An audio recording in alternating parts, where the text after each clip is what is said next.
Penampilan terbaru Selvi Ananda, istri Gibran Rakabuming Pangling pakai behel.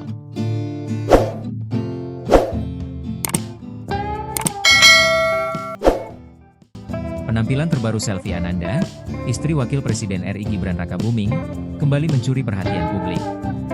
Selvi Ananda tampil dengan behel yang membuat senyumnya sedikit berbeda.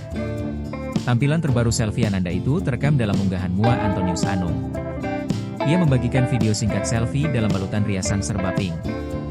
Sentuhan blush on yang ringan berpadu manis dengan lipstik glossy berwarna merah muda, menciptakan kesan segar namun tetap lembut. Riasan matanya juga dibuat minimalis dengan eyeliner tipis dan bulu mata palsu yang natural justru semakin menonjolkan kecantikan alami Selvi Ananda. Dalam video tersebut, Selvi mengenakan blus putih berbahan organza, dipercantik detail payet yang memberi kesan anggun dan elegan.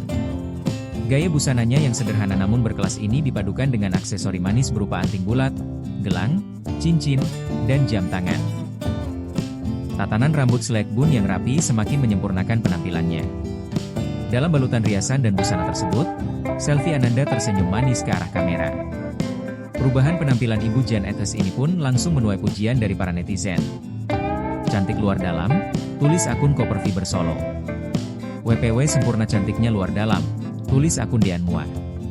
Cantik sekali ibu, semoga Tuhan memberkati, tulis akun SRE Wati.